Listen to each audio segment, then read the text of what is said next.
my friends.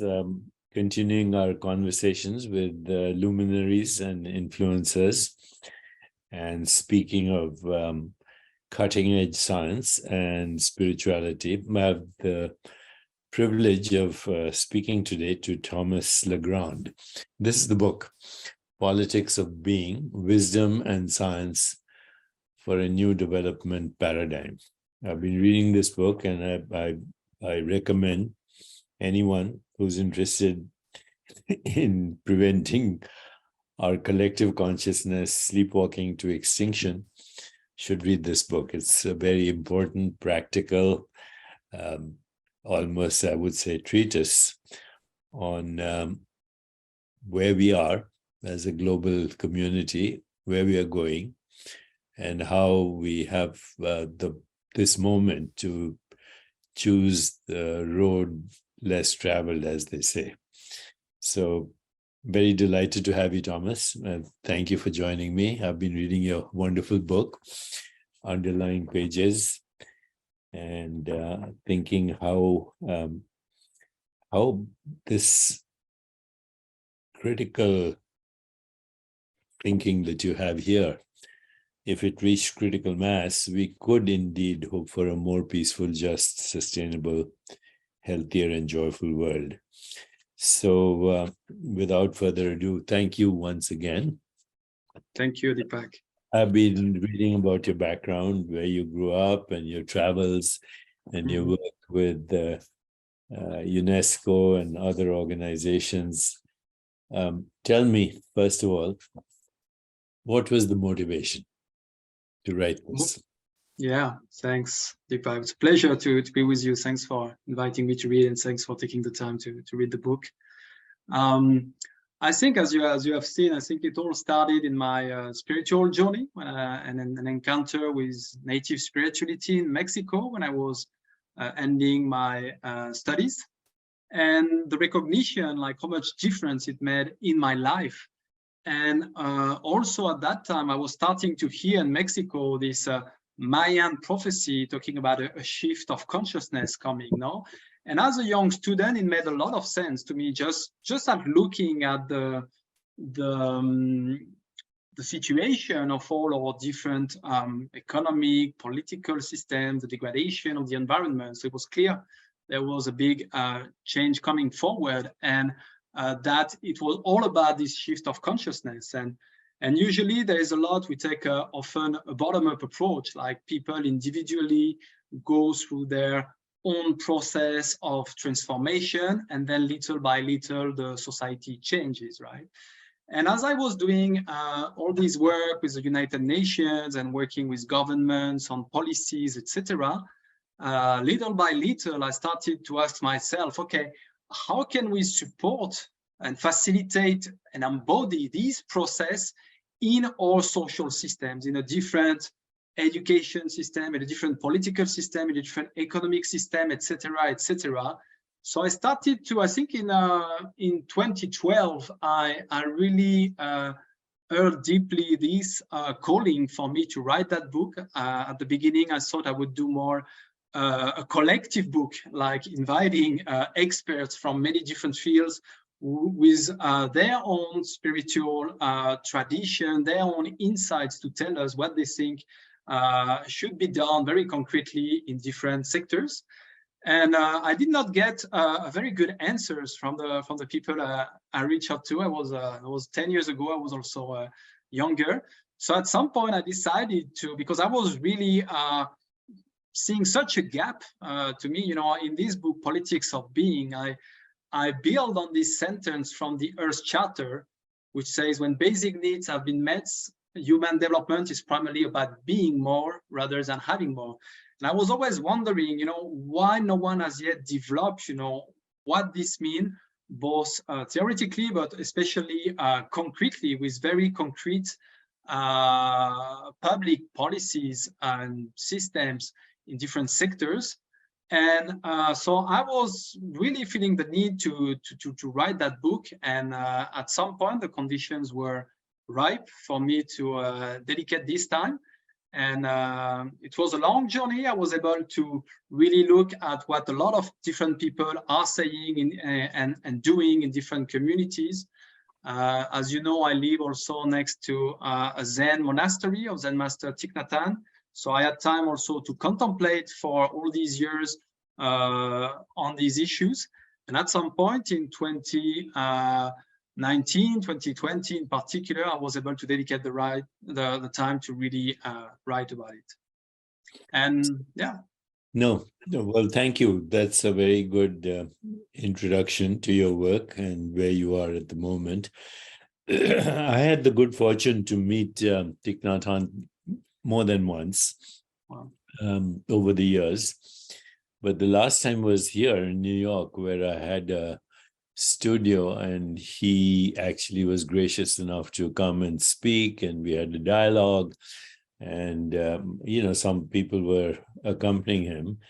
And one of my most favorite expressions of his is we are interbeings that interarise in the inter-isness.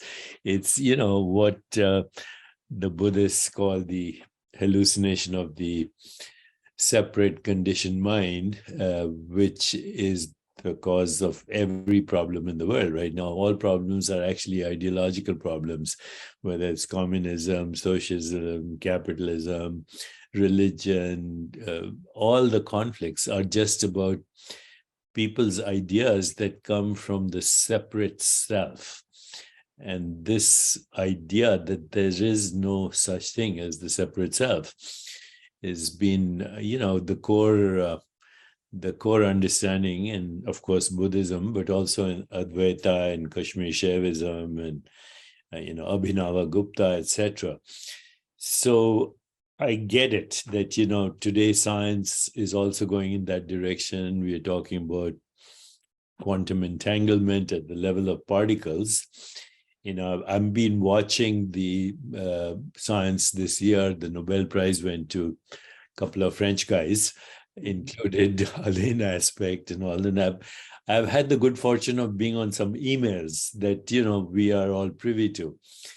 I've never, I understand everybody's talking about entanglement, but they're only talking about quantum entanglement. They're not talking about the fact that everything at every level of existence is entangled.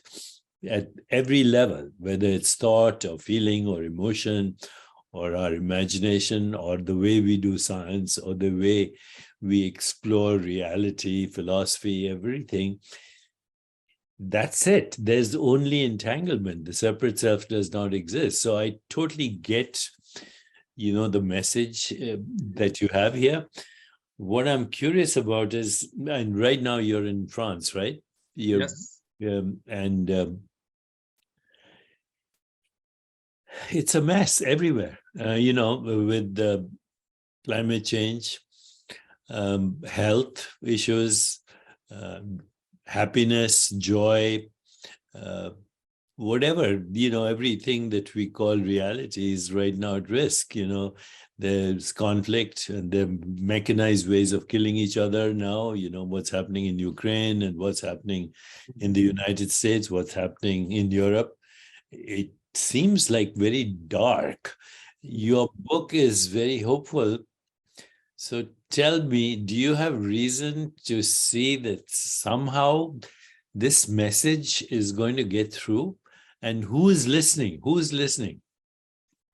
Very good question. Thank you, Deepak. Well, I think more and more people are listening, and that it's evolving very quickly, because we see that our ways of doing and being that have brought us there so far are no longer able to cope with all our systems are falling apart. And that drives people to the recognition that something more fundamental needs to change in our cultures, in our mindsets, in each of us. And in my work at the United Nations, for example, I see since COVID a big change in that direction. And by the way, I'm leading myself an initiative, which is probably a unique initiative in the UN system, focusing really on the inner aspects of sustainability in the food sector, the conscious food systems alliance. And we see we have our partners, for example, the inner development goals that are getting, their message spreading about if we want to achieve the sustainable development goals, we need to develop certain inner capacities, certain personal skills and qualities that will be able to deal with a much more complex and uncertain world where, as you say, now everything is interconnected, and that we need a much more collaboration and a different mindset that can bring that change in that kind of world.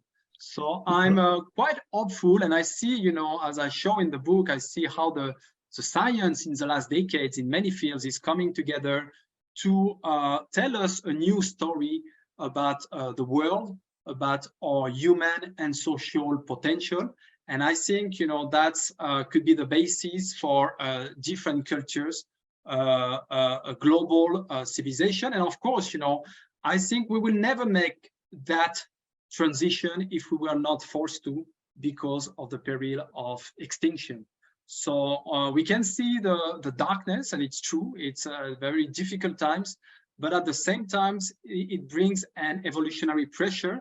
And I think what's more important about, is it about the collapse of our societies? I think what's more important is that this cultural, spiritual evolution that humankind, that has been foretold and that humankind has to do in the next decades, I think that's the most important aspects of our times. Of course, there will be certainly, and it's already happening, big collapse. But I think we are at the beginning of something that has been long awaited, and that will not be easy, but that's very exciting. And as I show in the book, I think we already have all the solutions, and all my recommendations are built on existing examples almost exclusively. And there is no, it's very clear that if we implement part of this or all of this, we would be in a very different place and a much more conscious society. And we can decide, if we decide so, we can make it happen tomorrow. I'm speaking to Thomas Legrand. The book is called Politics of Being, Wisdom and Science for a New Development Paradigm. And Thomas just mentioned that he's working with the United Nations as well on what we call inner shift in order to bring about the outer shift. So one of the problems I've had with the vocabulary, I was recently, not this year, last year, I was at the World Economic Forum where, it was a big topic, environment, etc. People are flying in private jets, big carbon imprints and sponsored by, very special interest groups, and they're talking about climate change. And I find it a little bit, hypocritical.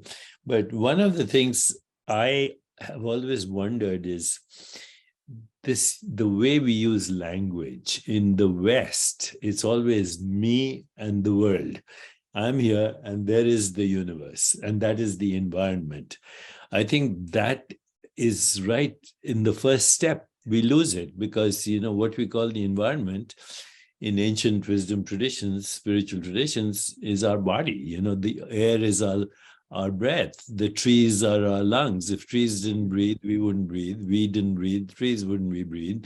Put a rabbit in a vacuum, it dies. Put a tree in a vacuum, it dies. Put the two, or a plant, it dies. Put the two together, they both thrive.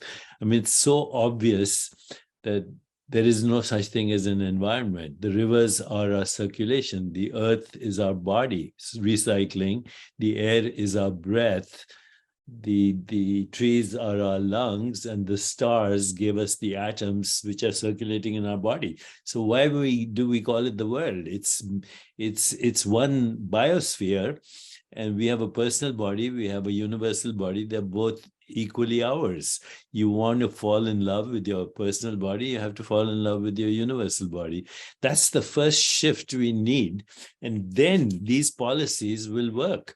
But if we still think of that as something out there, then we have a problem. So let me, because we only have limited time and I want people to read the book, I want to just mention a few things. The book starts with sustainability as collective awakening. And there are 3 chapters there: an obsolete development path, an evolutive crisis, being as the new paradigm. We discussed this a little bit. So Thomas, just tell me, just over here, you mentioned COVID, and that during COVID there was more receptivity because as we were confined to our cages, we could see that the canals of Venice, fish were appearing and birds were singing in Hyderabad. We could see the Himalayas from 400 miles away, and nature was celebrating. So this call that you have as collective awakening is very timely. But second part, you have these very deep, section on spiritual values as the foundation of the politics of being. So I'm just going to read the words. Can you just explain each word, what you mean? So our readers, our people who are following us, get some idea of what they may expect when they read the book. You say understanding. So understanding is the understanding of how everything is interconnected, as you said, which we see developing in systemic thinking, complex thinking, integral thinking. So these are different communities. And I say in each of these values, there are there's a field of research developing over the last decade, and there are also practical recommendations, social change initiatives. So all of these values are the kind of the imaginal cells of the politics of being as they are appearing right now. So we are discussing the section in the book called Spiritual Values as the Foundation of the Politics of Well-Being. Next item here, you say life. Yeah, life is just recognizing, as you said, that the environment is not something out there. It's we are part of life, and we are to harmonize ourselves with how nature works, which has been the subject of contemplations from almost all indigenous wisdom traditions.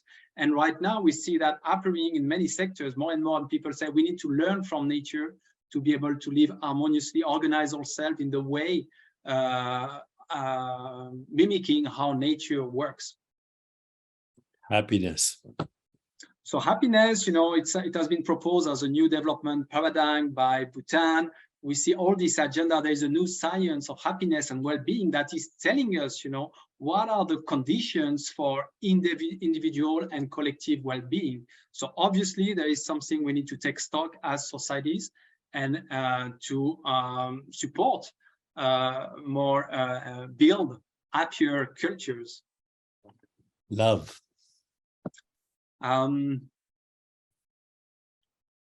Love. So there's a science also of empathy, compassion developing, and there are some initiatives such as, for example, the Charter for Compassion, where you have these cities and local governments that commit to become compassionate cities, compassionate regions, and they are implementing agendas in that direction. It's also about recognizing, also we have a story about human meanness where everybody is selfish and competitive, and it's about recognizing our potential for goodness and how our social institutions emphasize and bring out often these negative aspects of human nature, while we should rather develop our social system in a way that bring out the best in humans.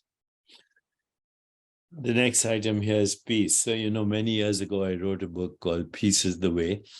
And it was inspired from a quote by a philosopher called J. Musto. And he said, there's no way to peace. Peace is the way.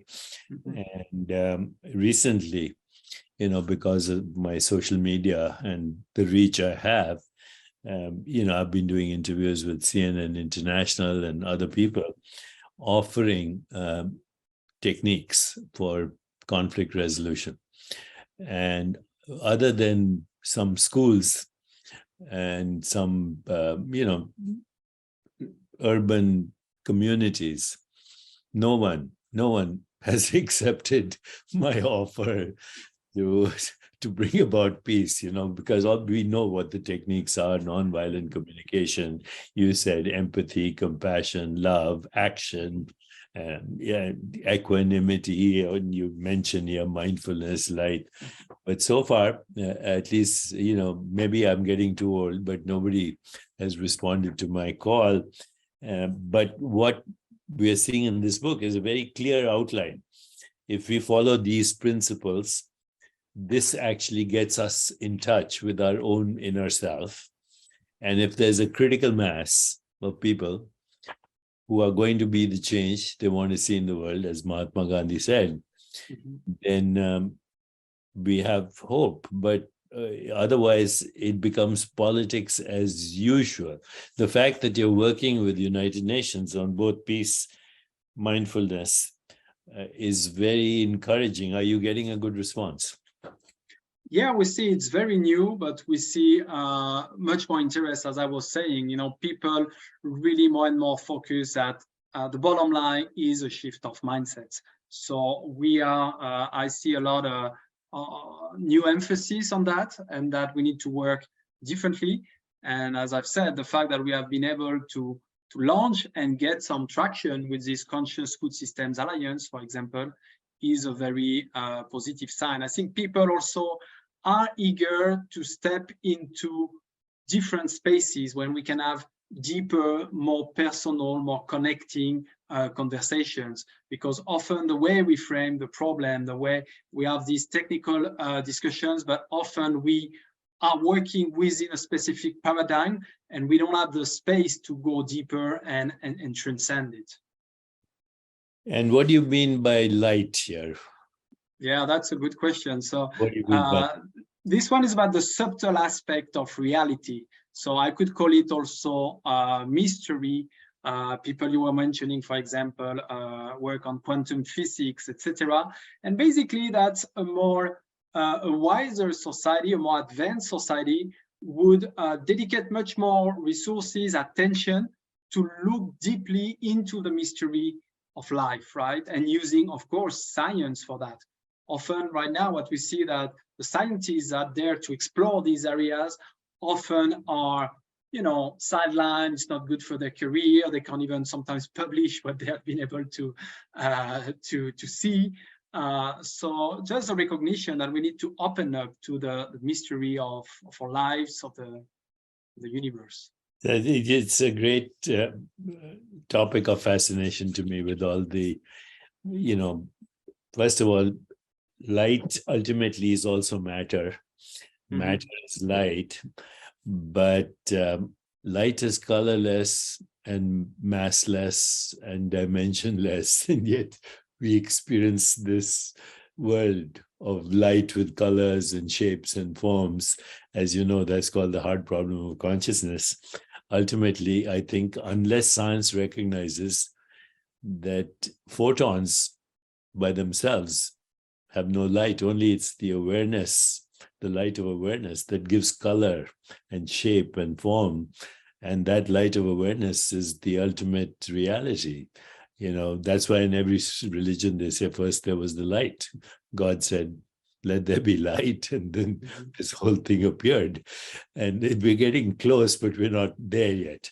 So what I want to mention, because we have limited time, the third part of this book is an agenda for action, where Thomas actually goes in detail about what's needed in childhood and family, education, work, health, food, agriculture, nature, justice, economy, governance. And then he has a fourth section here that's called the politics of being. And, since we have a time limitation on this social media, I think what I'll say is that the epilogue, there's a very good summary. And so it's in the form of 10 basic points. And even if somebody doesn't have the time to read the book in one reading, they can come back to it. But these 10 points are very practical and say it all. We need a collective shift of consciousness, a cultural evolution of a spiritual nature to address our current challenges. As a wisdom-based, science-informed approach, a politics of being can support this evolution. cultivating our fundamental interbeing or relational nature is instrumental to allow us to live in harmony with one another and the earth community. And then there are other points which I'm going to leave to the reader to reflect on because they're very important. Thomas, how old are you, by the way? I'm 43. Okay, so you have an amazing future to bring about change in the world. How can we help you? You know, this program ultimately will go to millions of people over the course of next week, but long term, how would you like, you know, you talk about a global shift, democracy of a kind that's global. I personally, being all honest with you, I don't have any faith in national leaders for that matter. You know, the United Nations has some very amazing leaders and good ones and well-intentioned. But overall, I think, you know, looking at the landscape of leadership in the world, with a very few exceptions, most of them I see as gangsters, interested in power, influence, peddling, cronyism, corruption, amassing their wealth. So we have to, at least I think we have to give up on leaders, and in new leadership, new context, new meaning, new relationships, a new story needs a death and a resurrection. The old has to die. It can't be modified. It just doesn't work. It has to die, and we need what, you know, in Christian terms might even be called the next resurrection or the virgin birth. We have to start all over again, fresh, with this understanding. So how can people engage with you? How can we engage with you? The Chopra Foundation, we are a nonprofit. Our goal is reaching critical mass for a more peaceful, just, sustainable, healthier, and joyful world. I shall encourage everyone and our foundation to get this book and explore everything you've said, because it's very practical. It's not metaphysical at all. But I look forward to further engagement with you. And if there's any way we can, our nonprofit and you can collaborate, sure, I'll be happy to explore that as well. Thanks a lot, Deepak. Really appreciate your support. Well, for people, there is a website, so they should buy the book, talk about it, spread it, well, with you, I mean, I would love, I mean, I take a little bit step by step because of my limited capacities. But I have in my mind, you know, the idea that we should develop an initiative for the politics of being, you know, to offer some courses and bring, you know, all the leaders that can make that happen, and all the people who have the knowledge, the skills, together in a community, and start to offer these services. So I would love to explore that, if that's something that your foundation would like to work on. And I'm trying also to connect with other thought leaders like you, some of maybe I think your friends like Oprah Winfrey, Vishen Lakiani, you know, these kind of people that have the capacity to spread the word. And yes, I'll be looking also for a publisher. I have one now in France, and they will look for publishers in different languages. So I'm really keen to follow this conversation with you, and I would love to partner with you and your foundation. Thank you, Thomas.